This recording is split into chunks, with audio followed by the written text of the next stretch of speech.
Thank you very much, sir. Good morning, everyone. I am Selenata Donsa, and I come from Westville in Durban, here in the province of KZN. I go to a close-knit school by the name of Glenmore Primary School, and anybody who goes there will tell you that Glenmore is considered to be one big family. I am very honored to be here at such a conference, and even more honored to be here with my group and the rest of the children to represent every single child of South Africa and let the voiceless be heard and the mute to speak. Child protection to me is one of the biggest issues that still needs to be tackled, because even though we think we have it all under control, statistics prove otherwise. Forgive me, I'm nervous.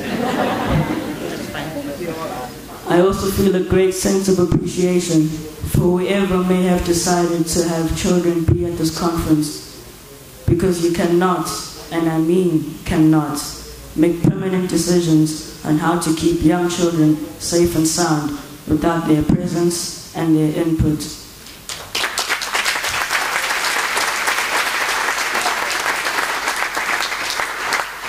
Nowadays, I do feel that there is a sense of oppression towards children that are afraid to speak their minds or afraid to express themselves.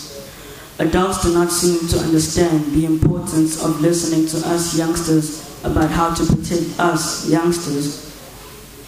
I hope the rest of the children will have achieved whatever they have come here for in the end, and in our case, it will be to lead the generation that will not be afraid to speak their mind, and that security systems concerning children will be buckled up and tied on loose ends.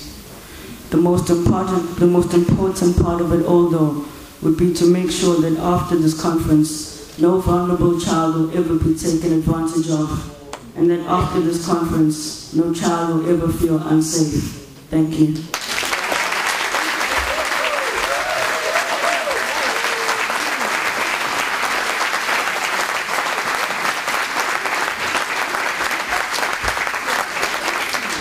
I think Selu for president. I'm going to nominate him for president.